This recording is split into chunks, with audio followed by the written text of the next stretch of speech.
Madame la sénatrice, chère Laure,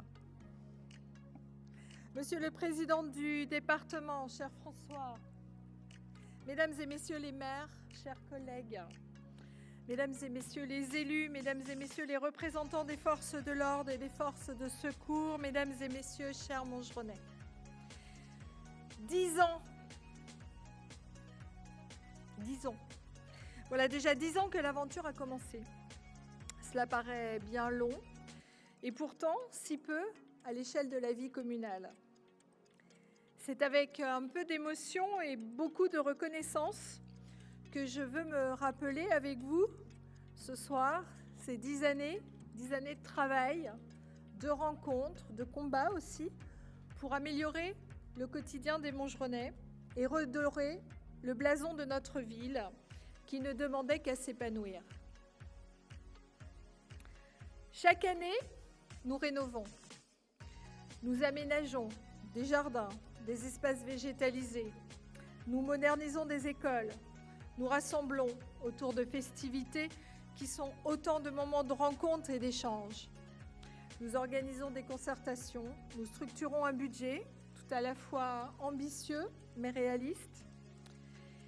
Et parfois, je vous avoue que, engloutis par le rythme du quotidien, les projets se succédant les uns les autres sans vraiment de répit, le regard tourné vers ce qu'il reste encore à accomplir, nous ne voyons pas toujours avec mon équipe le chemin parcouru.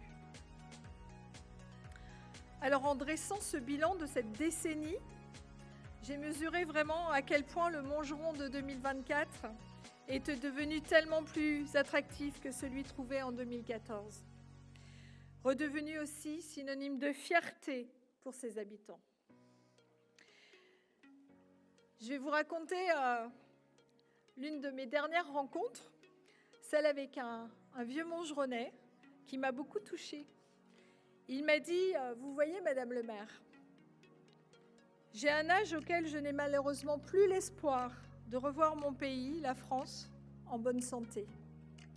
Mais ma consolation, c'est de voir qu'envers et contre tout, ma ville, elle va mieux. Vous ne pouvez pas savoir le bonheur et l'espérance que cela me donne. L'espoir que les choses peuvent encore évoluer dans le bon sens. » Quelle belle reconnaissance. Celle qui touche à l'humain, celle qui touche au cœur. L'exemple aussi que pour changer les choses, la solution n'est pas forcément de céder aux outrages, aux positions extrêmes ou aux théories fallacieuses. Il faut au contraire beaucoup de travail, savoir redonner du sens dans chaque action menée et surtout garder une vision claire. Vous savez, les travaux de Napoléon III n'ont pas eu pour simple objet de percer des rues et dessiner des avenues dans le sol de la capitale, mais bien de participer à la création d'une France nouvelle. C'est la vision qui porte les investissements et les projets, et pas du tout l'inverse.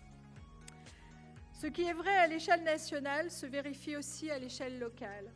L'effort de redressement d'une ville doit s'incarner physiquement dans des travaux d'infrastructure, certes, mais ils doivent reposer sur l'intérêt général et tenir compte de l'histoire de la ville et d'une vision partagée de son développement futur sur le long terme. À Montgeron, ce redressement a commencé il y a 10 ans. Pour beaucoup d'entre vous qui étiez alors présents, le projet que nous portions ressemblait à un pari pour un avenir qui ne se dessinait pas encore. Mais vous nous avez fait confiance. Et moi, j'ai saisi votre main tendue comme une obligation à faire mieux. Alors bien sûr, il y a eu les sceptiques, les détracteurs, les impatients, les réticents, ceux qui n'y croyaient pas. Il y avait ceux qui affirmaient que supprimer les nombreux panneaux publicitaires qui polluaient notre environnement nous priverait de recettes incontournables, ceux qui clamaient que les grands travaux du centre-ville feraient couler définitivement nos commerces, ceux qui pensaient qu'élargir les trottoirs de l'avenue de la République empêcherait les bus de se croiser, ou encore ceux qui certifiaient qu'enfouir les réseaux électriques, c'était trop cher. Ceux qui assuraient encore qu'organiser une grande fête de la ville n'apporterait que des débordements. Alors, contre vents et marées, et malgré les crises qui se sont succédées, Montgeron a entièrement mis à profit ces 10 dernières années pour se redresser. Les façades des commerces ont retrouvé leur éclat. Le centre-ville s'est ouvert aux piétons. Les espaces verts ont été renforcés. De nouveaux jardins ont été aménagés et plus de 2000 arbres ont été plantés. Les vieux bâtiments abandonnés depuis plusieurs décennies, véritables passoires énergétiques, bénéficient tour à tour d'une rénovation. Grâce au développement de la géothermie, de nouveaux moyens de se chauffer, plus économiques, plus écologiques, vont voir le jour. Montgeron est aujourd'hui plus forte, plus attractive. Et je tiens vraiment quand même à le souligner, malgré un taux d'imposition communale et un endettement qui n'ont pas augmenté depuis 2014. Le navire a été réparé, il a été remis à flot, prêt désormais à pouvoir affronter les tempêtes d'un contexte national et international qui, comme vous le savez, devient de plus en plus complexe et rend notre tâche au quotidien plus difficile. Dès 2014, nous avons souhaité faire de la famille, de l'éducation, du soutien et de l'éveil au monde notre cheval de bataille. Pour que chaque enfant, quel que soit son quartier, son milieu, son niveau scolaire, ses centres d'intérêt, puisse bénéficier du même soutien de la ville. Nous poursuivons le programme de lecture individualisée en CP, car un enfant qui ne maîtrise pas sa langue maternelle sera handicapé toute sa vie. Des cycles d'éveil aux échecs et à l'art ont également été mis en place en complément des temps scolaires. Des classes de découverte sont proposées au CM2 et des moyens importants sont déployés afin d'offrir des formations et un accompagnement de qualité à nos animateurs. Alors, réussir à mettre en place de tels programmes qualitatifs n'est pas neutre. C'est un énorme effort pour compenser les défaillances d'un État qui, tous les ans, nous supprime des crédits supplémentaires. Ce n'est que par une gestion rigoureuse et réaliste que nous parvenons à continuer à aller de l'avant sans se laisser aller à l'immobilisme. Les projets, nous n'en manquons pas. Je peux encore citer cette année de belles réalisations à destination des familles. Nous inaugurions hier matin la crèche des Coccinelles aux abords du parc. Le long, ça va tellement vite, qui permet d'accueillir les bambins dans des conditions bien plus favorables. Et je n'oublie pas non plus la réhabilitation de l'école Jules Ferry maternelle qui vient de débuter et qui était très attendue. Un nouvel écueil de loisirs élémentaires verra également le jour en voisinage du groupe scolaire Ferdinand Buisson. Évidemment, il y a encore beaucoup à faire. Cela vaut notamment pour certains vestiges du passé de Montgeron. Nous les avons fait classer monuments historiques. Ils sont désormais repris pour leur éviter la ruine à laquelle ils étaient condamnés. Alors, je pense bien entendu au programme de rénovation des vitraux de l'église Saint-Jacques avec le soutien de la Fondation du patrimoine. J'en profite d'ailleurs, et j'en ai vu dans la salle, pour remercier les 108 donateurs à ce jour qui nous apportent leur soutien financier aux côtés de nos collectivités partenaires, que sont le département de l'Essonne et la région Île-de-France. Nous avons vraiment de la chance. On peut les applaudir, vous avez raison.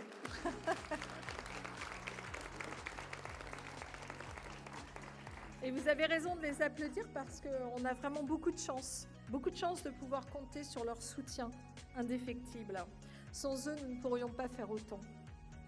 Alors, je pense également au moulin de Senlis qui allait finir par s'écrouler, mais qui va pouvoir être sauvé et dont la rénovation va débuter dans les prochains mois sans aucun coût pour la ville.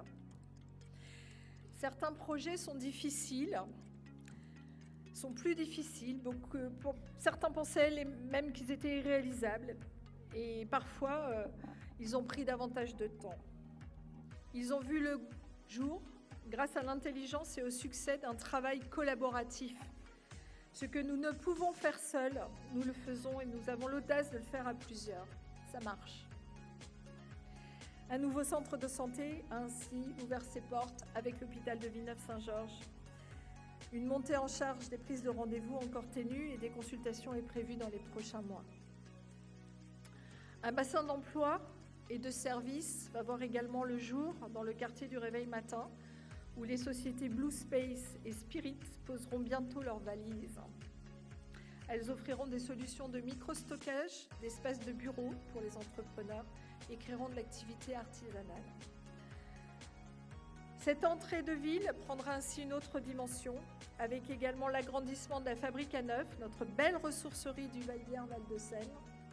Nous travaillerons aussi sur une autre entrée de ville, bientôt, le quartier de la Glacière. Enfin, nous travaillons sur cette entrée de ville, le quartier de la Glacière, pour proposer dans les prochaines années un aménagement qualitatif qui apportera une nouvelle aura à ce quartier historique de Montgeron.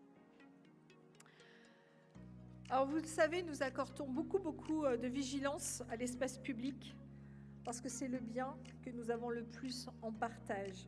Cela fait plusieurs années que nous avons également un projet pour la rue de Concy, qui est un axe structurant de notre commune et une entrée de ville depuis hier. Elle sera à son tour réhabilitée avec l'enfouissement des réseaux en 2024. De la même manière, cela fait plusieurs années que nous échangeons avec les riverains et de nombreux usagers de la rue de Mainville. Cette autre voie majeure a grand besoin d'être rénovée et des travaux de reprise débuteront à l'automne et se termineront au cours du premier semestre 2025. Enfin, nous n'oublions pas l'entretien et le développement des liaisons douces piétonnes et cyclistes. La piste cyclable le long de l'avenue Charles de Gaulle va être rénovée et la ruelle du Clos Galant sera la première traversée piétonne entièrement réaménagée. Autre défi lié aux mobilités. Nous allons continuer de travailler étroitement avec Île-de-France Mobilité et les transporteurs pour requalifier et réaménager la place de la gare.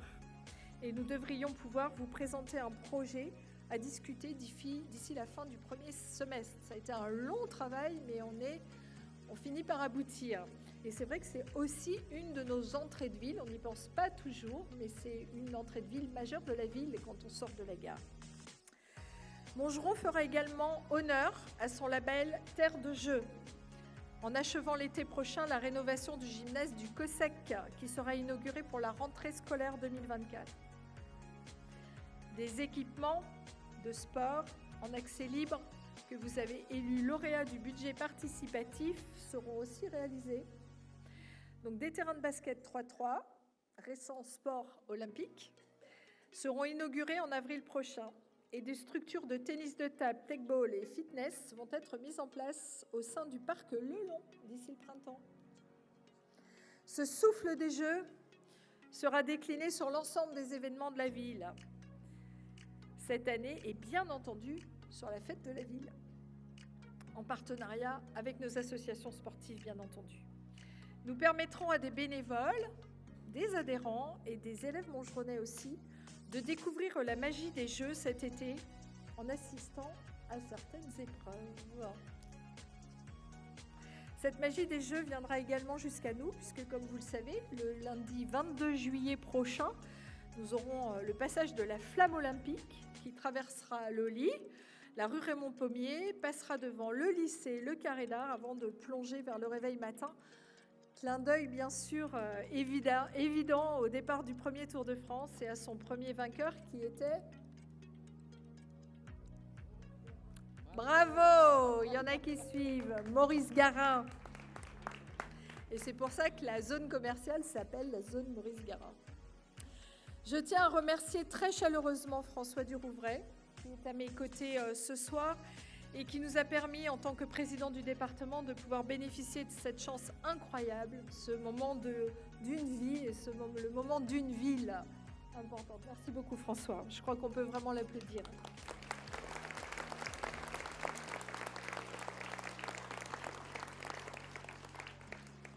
Alors, ce n'est pas le seul rendez-vous que nous avons avec notre époque. Il faut plus que jamais agir pour rendre notre territoire plus durable, plus respirable, plus vertueux en termes écologiques. Et vraiment, je tenais à ce titre à vous remercier très sincèrement pour les efforts consentis dans le cadre de l'extinction de l'éclairage public la nuit. Je mesure vraiment l'inconfort que cela peut générer. Vous avez été nombreux à nous faire confiance et à nous suivre sur ce choix qui était quand même un choix audacieux. Il a permis de dégager une marge financière non négligeable pour accélérer le déploiement des LED sur le territoire de la commune et le porter à plus de 50%. Je veux saluer cette décision aussi bien écologique qu'économique et nous maintiendrons tous les investissements sur les 2 prochaines années. Oui, on peut s'applaudir, on peut vous applaudir. C'est vous qui avez choisi. Voilà un nouvel exemple d'une gestion rigoureuse, maîtrisée. Alors je vais vous dire, personne aujourd'hui ne sait prévenir l'avenir. Et vous avez tous conscience, je pense, qu'il nous faut désormais agir avec encore plus de prudence pour conserver des marges de manœuvre et ne jamais se retrouver au bord du gouffre. Il faut savoir aussi parfois étaler dans le temps les projets lorsque la contrainte budgétaire est trop forte. Dans les différents moments de crise que notre pays a traversés depuis 2014, nous avons toujours pu compter sur votre soutien, votre compréhension, votre adhésion. Cela nous a donné, je vous prie vraiment de le croire, une force supplémentaire énorme. Je tiens aussi, vous l'applaudir, et très bien, applaudissez. Mais c'est vous qu'on applaudit. Je tiens aussi à remercier les élus de l'opposition qui ont su, pour la plupart, comprendre les difficultés lorsqu'elles se dressaient sur notre chemin et réagir avec intégrité et discernement, vraiment. On les applaudit aussi, c'est vrai.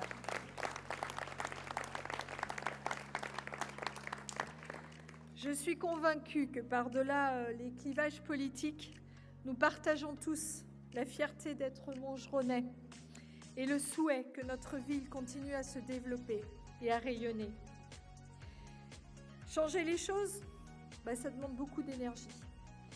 Et je tiens vraiment à remercier mes collègues qui sont de part et d'autre, mais aussi tous les agents qui partagent mon existence et mon exigence. Voici 3 mois, vous recevrez notre bilan des 10 ans de mandat. Alors je vais vous dire, c'est un excellent exercice quand vous avez le défaut, comme moi, de toujours voir le verre à moitié vide. Ils me le reprochent souvent. Ils me disent, vous voyez pas tout ce qu'on fait au quotidien. Alors ce bilan et ce cap des 10 ans, évidemment, c'est pas une fin en soi. Ils sont juste un point de passage. Mais ça fait du bien des fois de regarder tout ce qui a été fait. Ça donne le courage de continuer à avancer et aller de l'avant. Les projets à mener et les dossiers à porter sont bien nombreux encore. Mais ils sont là pour prouver qu'avec beaucoup de travail et beaucoup de courage, il est encore possible d'accomplir des actions qui transforment notre ville. Alors je souhaite vraiment de tout cœur que cette belle dynamique collective se poursuive. Il n'y a pas de plus grande récompense pour des élus que ce vœu ainsi que ceux de chacune et chacun d'entre vous s'accomplissent. Très belle année 2024.